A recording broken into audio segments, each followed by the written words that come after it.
तो भाई वहाँ पे दिल्ली में था वो कंपटीशन, प्रो क्लासिक एक्सपो। तो वहाँ चला गया मैं। जब तो मुझे पता चल गई थी कि हाँ भाई पक्का दिक्कत है इसमें। तो उसके बाद हापुड़ के कंपटीशन के बाद मैंने ट्रेनिंग करी बहुत ज़्यादा इंटेंस। उस चीज़ से मेरे यहाँ फ़र्क पड़ा बहुत। तो मैंने बहुत ट्रेनिंग करी, 3-3 घंटा भी ट्रेनिंग करी मैंने। फिर उसके बाद रेस्ट दिया, पक गया था अच्छा। मुझे ग्रोथ भी दिखी उस चीज़ की कि हाँ इफेक्ट पड़ रहा है मेरे हैंड पे।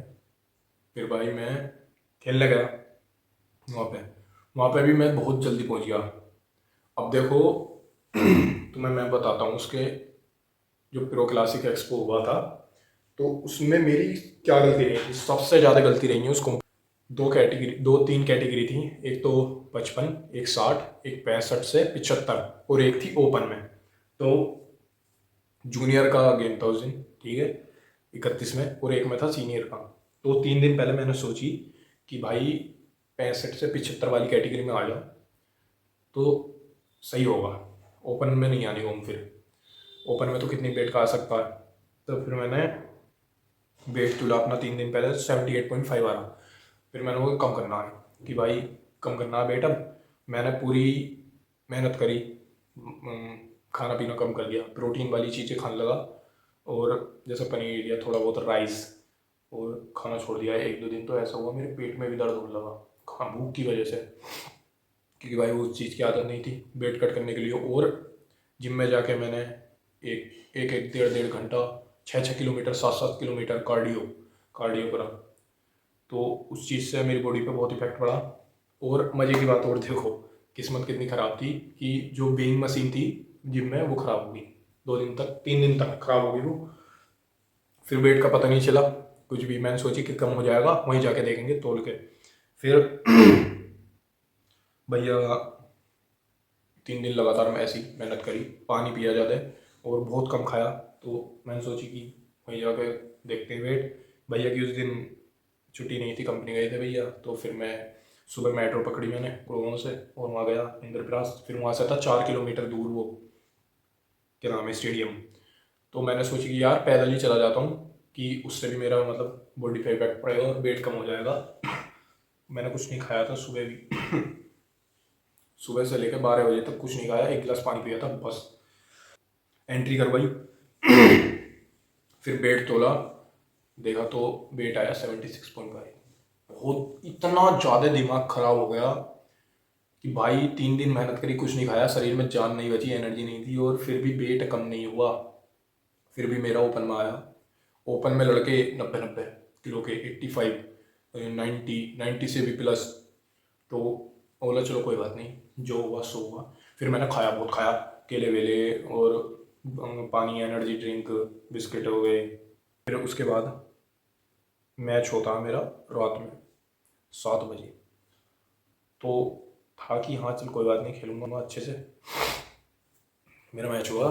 सबसे पहला लड़का आता है 90 kg का, उसकी वीडियो भी मैं साइड में लगा दूंगा।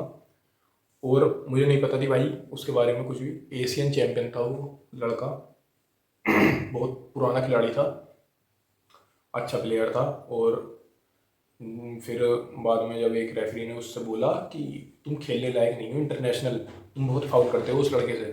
तो मैं समझ गया भाई कि पुराना प्लेयर है, ठीक से खेलना पड़ेगा।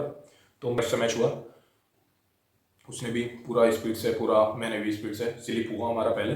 फिर उसके बाद मैच हुआ तो पहले मुझे ग्रिप मिली थी, फिर दूसरे जब स्लिप होने के बाद फिर उसे ग्रिप मिली, संजय संजय भैया करवा देते।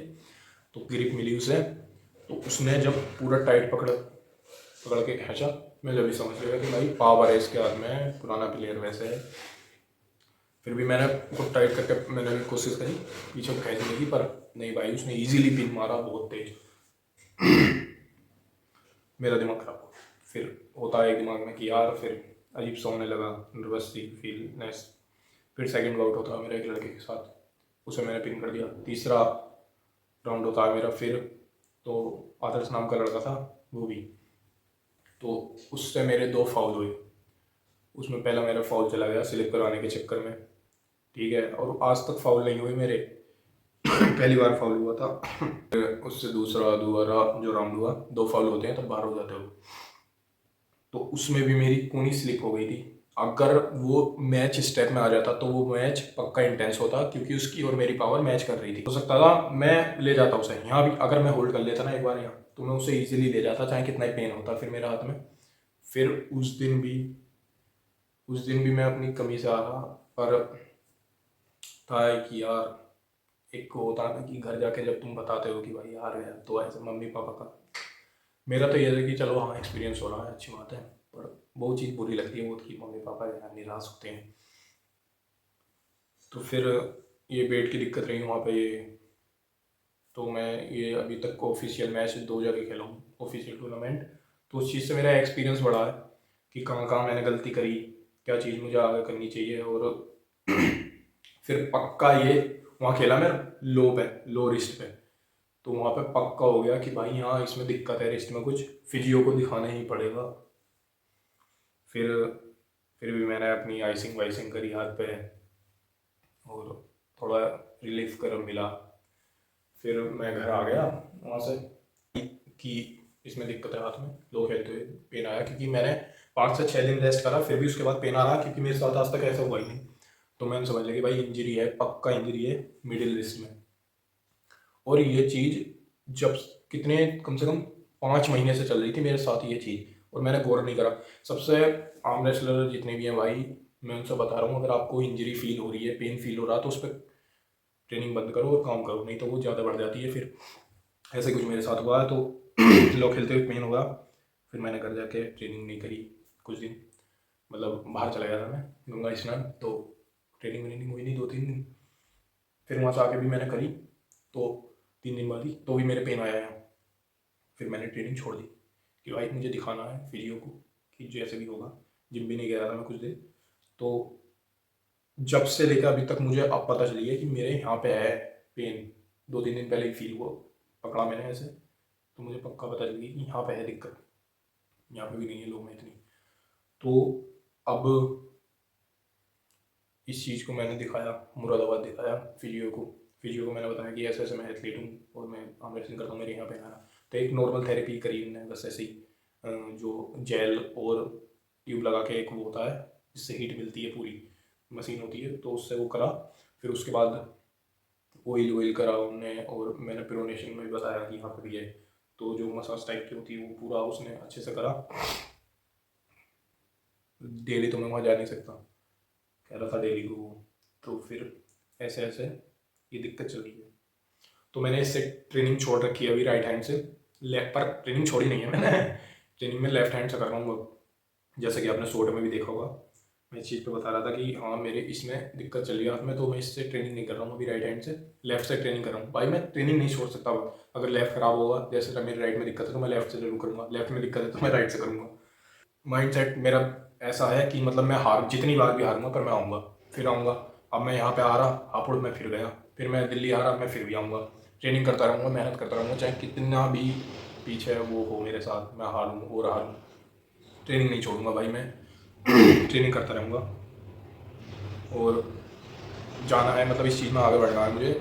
और मैं अपने गोल बता देता हूँ इस चीज़ को लेकर। सबसे पहले मुझे मतलब देखो, इस मेरे एरिया में ज़्यादा कंपटीशन नहीं होते, जो कि मतलब ऑफिशियल टूर्नामेंट होते हैं। डिस्ट्रिक्ट खेलना है मुझे पहले, सबसे पहले डिस्ट्रिक्ट खेलना है।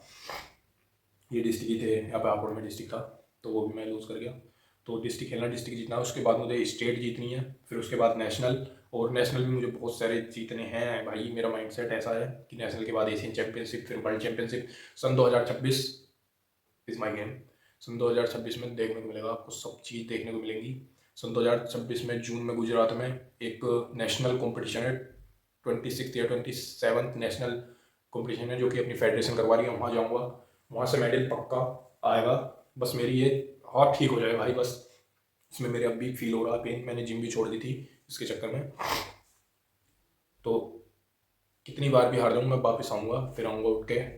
तो यही माइंड सेट है, ये सब चीज़ें आपके साथ शेयर करना चाहता था मैं। पहला कॉम्पिटिशन खेला था मैंने सन 2023 में टक्का, तो वो जो लड़का था जिससे मेरा एक ही राउंड हुआ था, शिवम, अभी तक भाई वो मुझे कहीं भी दिखा नहीं है। जिस दिन दिख गया उसके साथ मैं मैच करूँगा, चाहे हारूँ या जीतूँ, और वीडियो डालूंगा इंस्टाग्राम पे, जो पुरानी वीडियो थी वो भी डालूंगा, ठीक है।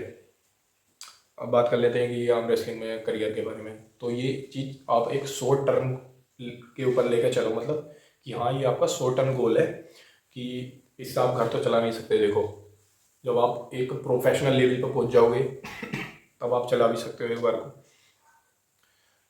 तो ऐसे ही अपना एक लॉन्ग टर्म गोल जो है आपका वो अलग लेके चलो, और ये स्पोर्ट का अलग लेके चलो, जैसे कि मैं चल रहा हूँ। पर वो चीज़ मैं आपके साथ शेयर नहीं करूँगा, वो सीक्रेट है मेरी। तो सो भाई इतने मतलब मेरे एरिया में कंपटीशन नहीं होते हैं, मतलब मेरी एरिया में मैं बताता हूँ। कुछ आर्म रेसलर हैं अमरोहा में। अमरोहा भी यहाँ से बहुत दूर है, बतेरी दूर है। तो अमरोहा में है, हसनपुर में है, और चंदोसी चंदोसी और फिर बदायूं, यहाँ पे सबसे ज़्यादा कंपटीशन होते हैं। और इधर बिजनौर में सबसे ज़्यादा कंपटीशन होते हैं। जो डिस्ट्रिक्ट कंपटीशन होते हैं वो बिजनौर में होते हैं। तुम्हारा भाई भी देखने को मिलेगा कुछ दिनों बाद वहाँ पे, ओपन में खेलूँगा अब। सो यहाँ पे तो कंपटीशन ज़्यादा होते नहीं है, तो और बहुत सौ की पता भी नहीं चलती कि भाई कहाँ पे हो रहे हैं कंपटीशन, ऐसे ही रह जाता है, कुछ निकल जाते हैं। तो आगे भी देखने को मिलेंगी ये सब चीज़ें। यहाँ पे तो होने बंद हो गए हैं अब, जैसे लोकल में होते हैं। ऑफिशियल में ज़्यादा अच्छा लगता है ऑफिशियल टूर्नामेंट खेलना मुझे, कि वहाँ पे सब चीज़ अच्छे से होती हैं। तो आगे आपको सब चीज़ ये देखने को मिलेंगी। तो भाई मैंने संजय भैया से भी मिला था वहाँ पे प्रो क्लासिक एक्सपो में। वहाँ पे बॉडी बिल्डिंग भी हो रही थी, पावर लिफ्टिंग भी हो रही थी।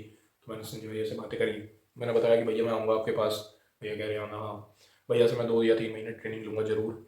ऐसा तो है नहीं देखो अब इतना तो हो चुका है कि हाँ भाई, मतलब एडवांस नहीं कह सकते, इंटरमीडिएट की इतनी नॉलेज तो हो गई है अब कि हाँ किसी को भी सिखा सकते हैं। पर मैं ये मानता हूँ जब तक आपने अचीव नहीं करा ना कुछ भी, तो ये सब चीज़ सिखाने का मतलब नहीं बनता। पर मैं फिर भी शेयर कर रहा हूँ आपके साथ कि बहुत से जने ये बोल देंगे कि भाई तैने क्या उखाड़ लिया, कि तू क्या चैंपियन है इस चीज़ में। तो मैं ये चीज़ बताना चाह रहा हूँ। वीडियो को यहीं पर एंड करते हैं। ये वीडियो 3 पार्ट में आएगी। सो देखना, बताना कैसी लगी आपको ये सब चीज़, कुछ सीखने को ही मिलेगा। और भाई मुझसे ज़्यादा जानते हैं तो बहुत अच्छी बात है, वो तो नॉलेज होना। तो वीडियो को यहीं पर एंड करते हैं। Love you all, bye bye.